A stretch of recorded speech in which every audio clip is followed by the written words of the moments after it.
If elected, what would you do to help continue to promote job growth and grow Florida's economy? Well, in order to do that, you first have to have a solid and very business-friendly tax base.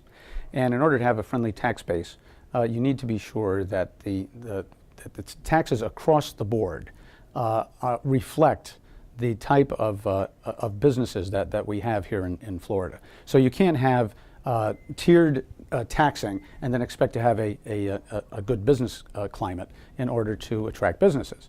So that, from that standpoint, I think a solid and very fair tax base is very important. I would like to rework Enterprise Florida. I think that we can do a lot more than what we are doing with Enterprise Florida, and I think that if we do that, coupled with a good education policy, we will have a good economic expansion. How would you improve Florida's healthcare situation? Well, the very first thing I would do is take the Medicaid money. I mean, for the Florida legislature to have taken $400 million out of our local tax pocket and use it to plug that hole in the budget, I thought was reprehensible. That money could have been used for education, for any number of things: transportation, education, business expansion.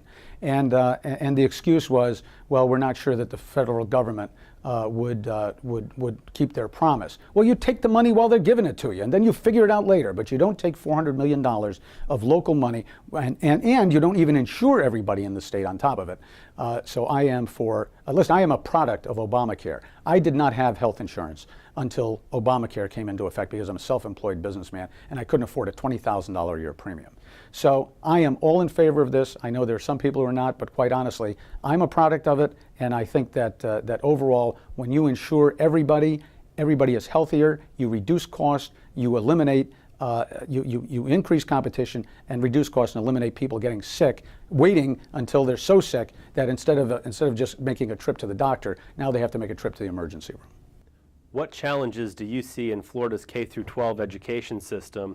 And if elected, what would you do to address those challenges? The very first thing that I want to do in terms of education is to bolster and increase and fund early childhood programs and Head Start. Head Start is the best bang for the dollar for the taxpayer. A child who is preschool and goes to Head Start or goes to early childhood programs, and the ones that have been studied and followed over the years, it has been proven that these kids go on to be go on to graduate high school, go on to college, or go on to a vo-tech school.